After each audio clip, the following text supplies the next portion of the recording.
Hi guys, Fernandez Lembo on the grid. You know, John, usually we start off each week going over what happened in the local world of sports. That's it. But for one time, let's tout the Herald-Tribune and let's tout the yeoman work that you and Dennis Maffezoli coming out this Sunday, the all-area team. I've gotten calls from several coaches. One of the teams coming out Sunday, is it, right? Yep, the fall area teams, and you know, a little later, but you know, some things went into that. But yeah, we're pretty proud of the picks we made. Obviously, it's never an easy thing, right?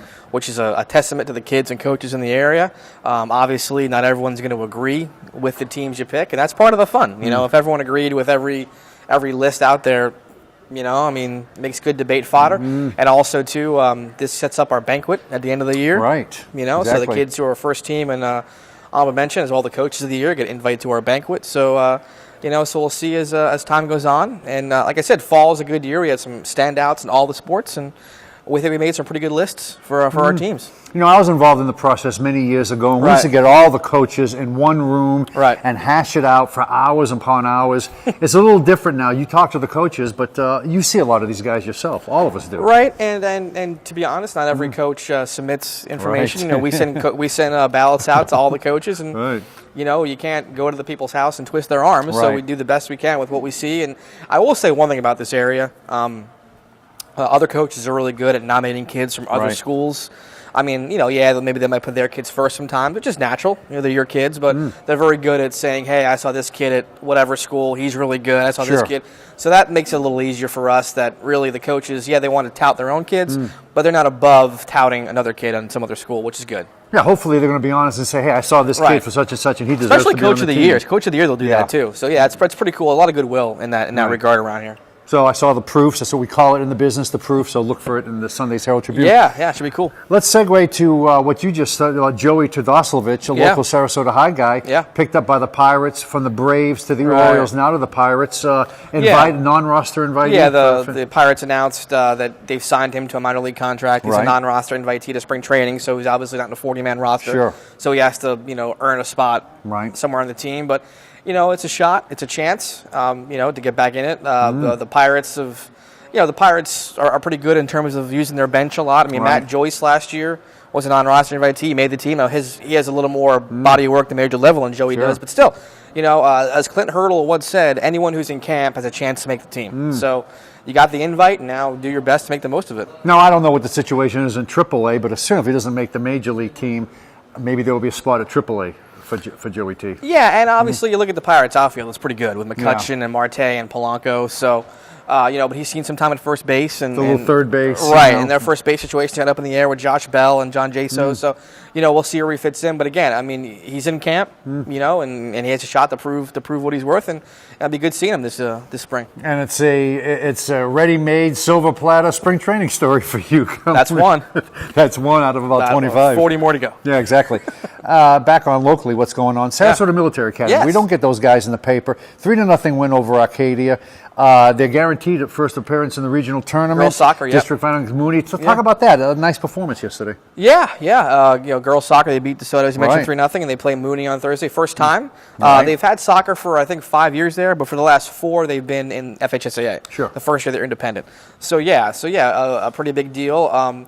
Keegan Eisenhower scored the big goal. All 3 goals last night. She's now the all-time leading scorer in a single season for the Eagles. And so, they're guaranteed 2 more games. Mooney's a favorite. Mooney's really good, girls and boys. So they're the favorite on Thursday. But, hey, Sarasota Military Academy for the first time is guaranteed 2 postseason games, and you build from here. I was with Joe Collis yesterday. He's the athletic director over there, SMA, great guy. He was really happy. Oh, sure. He was jumping up and down after they scored every goal. So it means a lot to the school, and they're trying to build a really good athletic program there. And Joe's kind of built a lot of it himself. And definitely a big step forward last night to win that game and make it to regional. Anytime we can get a different school mentioning here on the grid, we usually kind of recycle the same 8, 9, 10 schools. It's always good to get somebody else. It definitely is, and it's cool. And to see the way those girls celebrated last night, it was pretty cool. They knew what it meant, and they went pretty crazy, and good for them. That's what high school sports is all about. Yeah. Talking about girls soccer, Charlotte beat Palmetto 1-0. Caitlin Lowry. They move in the district semifinals on Thursday to meet top seed Venice. I guess they lost 3-2. So this is where we're getting down to nitty gritty in a lot of these sports. Yep.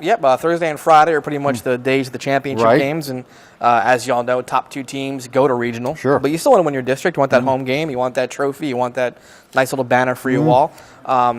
So we'll see how that goes. Obviously, Lakewood Ranch girls are the favorite in their district, and ODA's having a nice season as well. Venice having a nice season. So, yeah, boys next week should be fun. Right. The boys soccer should be fun. A lot of really, really good teams in the area. So I think that's going to be a lot of fun, those district tournaments. I noticed about boys soccer, St. Stephen's 15-1-1, 2-1 victory over Manatee. John Boyd had both of those goals, I guess, as usual. Yeah, Mark Jones is a great program out there. And the cool thing about Coach Jones, I did a story last year. He's really been good with the whole football thing. A lot of his guys play football. Right. Small school, a lot of kids play more than one sport. And last season was the first year that was an issue because they went so far last year into the championship game. The football team did, and he still dealt with it fine. And yeah, he's a great coach. He's been there a long time. A lot of kids from that team play Division I at the next level. So yeah, St. Stephen's is one of those boys soccer teams that you always kind of pencil them in for a district championship game and a regional run, and they're doing it again. If they're not here, you wonder. Yeah, the years they don't make the regional, it's like, hey, what's going on? Yeah. Kind of like, the expectations out there for boys soccer are a little higher than at most schools. You mentioned girls hoop, Lakewood Ranch. Nice to see Sarasota bounce back, with a big victory over Manatee. I mean, 46-23. I was at that Rand-Sarasota game. That was a 7-point game with like 6 minutes left. And Emma Fazio came off the bench, went crazy for Ranch. Turnovers really hurt Sarasota that night. From the game I saw, I think Lakewood Ranch is the better team. I don't know if they're 20 points better. And I think they'll meet again in the district final in a couple of weeks. So yeah, that's gonna be fun. Those are 2 really good teams. You got some great players in those teams. Madison Pack and Jada Bennett, Amani Jones, and LaDeja Williams, and Tay Green and Aaliyah Robinson. I mean, those are 2 really. When those 2 teams play, it's really fun to watch. That's some grade A basketball. I've always said girls basketball, when it's played well, fundamentally it's played better than the boys game. I think boys game involves a little more athleticism.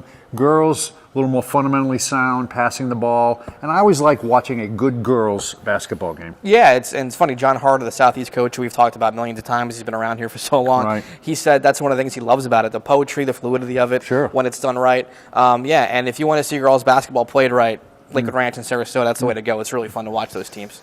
Port Charlotte moved to 14-2 and 7-2 in the district with a victory over North Fort Myers. I haven't seen them play, but I guess they're headed for good shot in the district, or at least I mean, girls 7, or boys. 8, 10. Yeah, girls, boys. Boys, yeah. Okay. Yeah, and the boys beat Charlotte in that great game over to Wally Keller. Our Dennis Maffezoli covered that. Yeah, so some good things happening in Charlotte County for. Actually, Charlotte won that game. Yeah, with all the foul shots. I think they made 15 free throws in the fourth quarter. That won the game for them. So, some good basketball in Charlotte County. And like I said, these next few weeks are going to be fun. There's a couple of standout teams, but there's a lot of really solid teams. And that's what makes it fun. And then a lot of teams have a shot to do something special. A couple of days ago, I wrote about, it was a week old, Josh Booker went up to this combine up in on the Alamo Dome. And I took a look at it, and you saw him play this year. I saw a picture we ran in the paper. The guy's like 225 pounds, and I'm like, he said he ran like a 4.8 40.